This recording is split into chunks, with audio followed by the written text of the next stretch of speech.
Warning: the following segment may contain spoilers for the most recent Transformers comic books. Alright, so this week we'll be talking about issue 88 of Transformers Regeneration 1. But first up, here's Amy. Hello, and I'm back once again with a Radio Free Cybertron Comics News Car Report. Woohoo! Just kind of happens like that, right? Yay! So, out this week we have Regeneration 1, issue 88, and we've also been teased with a preview of Monstrosity. So, I'm not quite sure when that'll be out, but the release tease, basically, has been teased on iTunes. So, hopefully I will be able to tease a few of those pictures. If I say tease again, I'm going to bite my tongue. Anyhow, also, Andrew Griffith has revealed a cover on his DeviantArt page. So if you haven't had a chance to go check that out, you can. I will provide links. And speaking of reveals, Facebook also has commentary for Spotlight Megatron and More Than Meets the Eye 13. So if you haven't had a chance to read those, they're pretty good. You know, they got some good stuff in there. So yeah, go check it out. See what the creators have to say about their own work. Woohoo! And More Than Meets the Eye, as we're talking about that, even though it's not out this week. Last week we had issue number 13. And there was a prose story, I think 4 or 5 page prose story in the back of that issue. Now, some people were worried that only get digital. They were worried that they wouldn't be getting this prose story because, hey, it's in the physical copy, but in the past, sometimes it hasn't been in the digital one. So, if you bought this issue on Comixology or IDW or the Transformers app, and you didn't get it, you should try and re-update, because John Barber tweeted on his Twitter account that it was unintentionally left out, and it will be available on the digital as well. So if you don't have it, say something, see if maybe there's an error somewhere that you didn't get it or not, or whatnot. Let us know, or let IW know, and you should be getting it. So it's available on the digital format as well as the physical format as well. Now, I don't know if this is going to be in the trade, but I will keep my ear to the internet, and I'll let you know if I know. While we're talking to IDW, please send your letters to IDW so they can make a letters page. I had a couple of fans ask me, hey, it's been a while since you've talked about that. You know, remember last year, this time, people were thrilled to see that our first letters page in a long time was in the comics. So, if you start sending your letters and your comments to IDW, maybe they'll continue this trend, and we will get more of them. So I thought I would just put that out there, that, hey, IDW is listening, you can say something, and they might print it. Yay! And that pretty much wraps it up for the news this week. Alright, so is there going to be another round of Rob Smash this week? No, it'd have to be significantly worse for Rob to smash. But that was so fun with Rage of the Dinobots. It actually kind of was. I mean, to be able to articulate what it is that bugged me about the issue so clearly was a nice change from this or from Prime, where I'm just kind of sitting there going, eh. Well, I mean, with Prime, all you really can do is sit there and go, eh. Yeah, I mean, I do have one, I think, pretty solid complaint about this issue, which is that even desperate to save his Dinobots, Grimlock should be smarter than this. Especially Furman's Grimlock. Yeah, he's the smartest Grimlock there is, and even I think G1 Grimlock in super childlike mode would not be this trusting of Scorponok. Well, there was that one time he trusted Megatron. True. Okay, so they're about even. And that is sad. Yeah. You know, the preview pages for this issue, they looked pretty good compared to what the previous issues have been. You know, it seemed to have more events packed into them, more going on.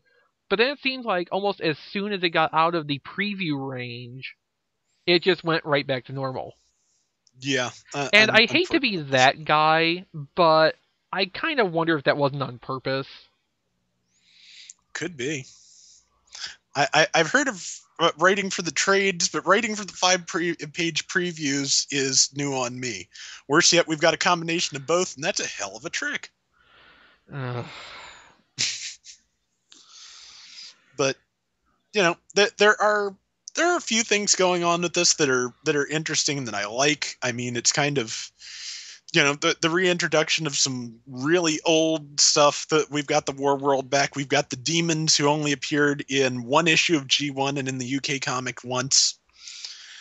You know, kind of interesting, but not really enough to sustain the whole thing. Mm-hmm.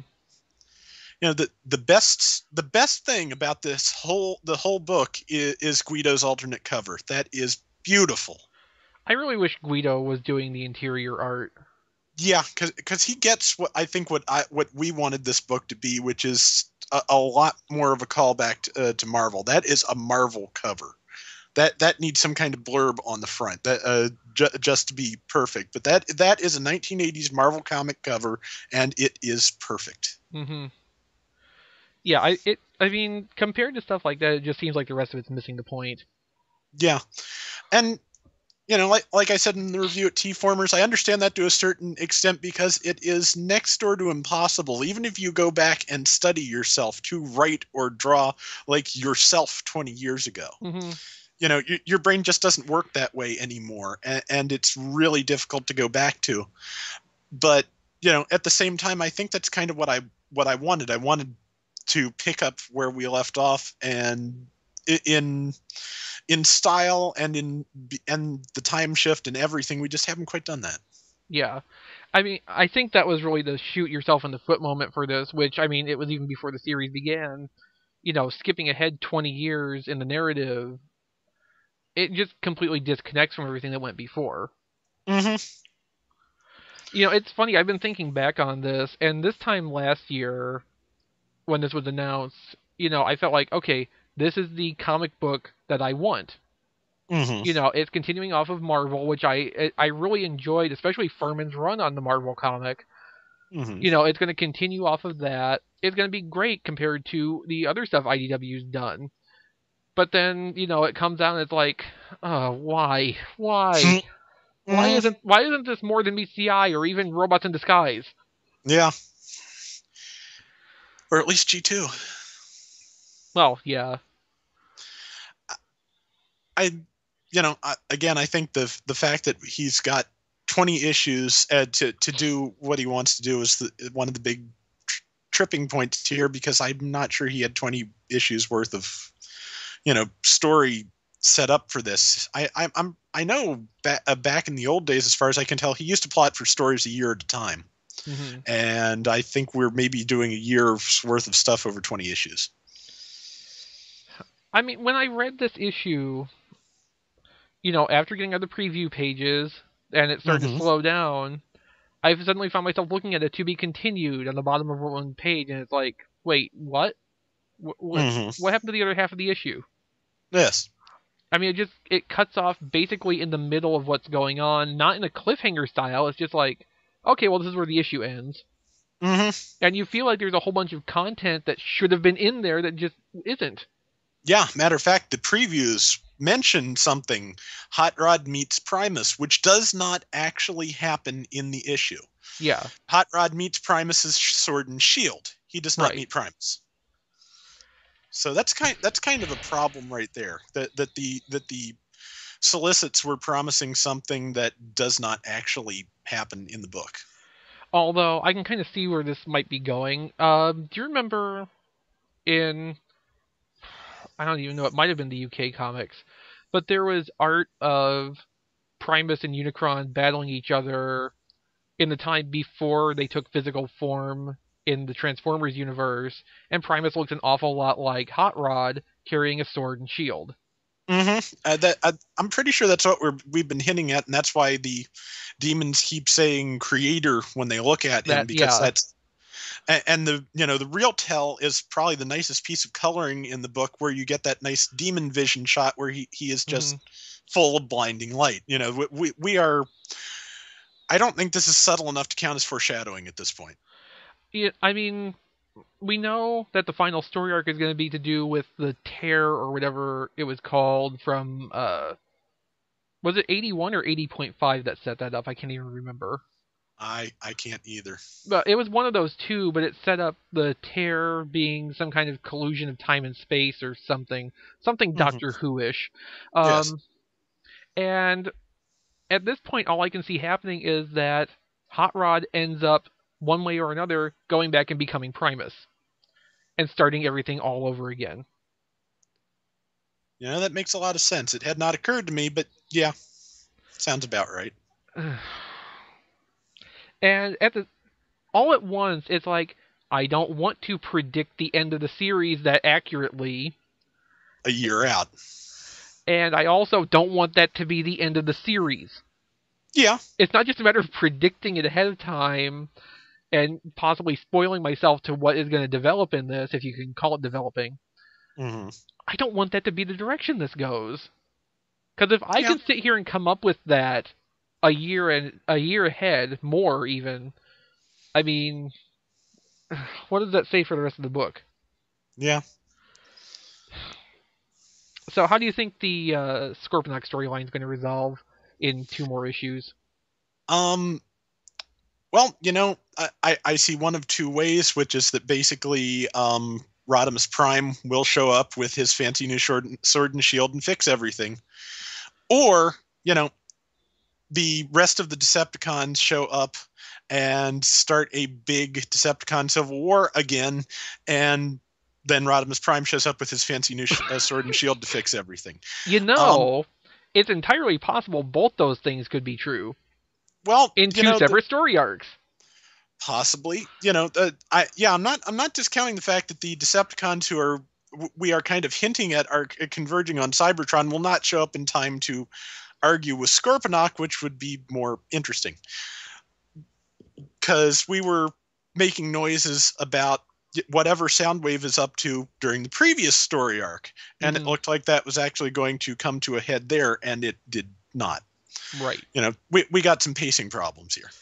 Although, if Bludgeon and Soundwave were to return and start arguing with Scorponok, it would basically just be a rehash of the Decepticon Civil War that already happened in original G1, That's true.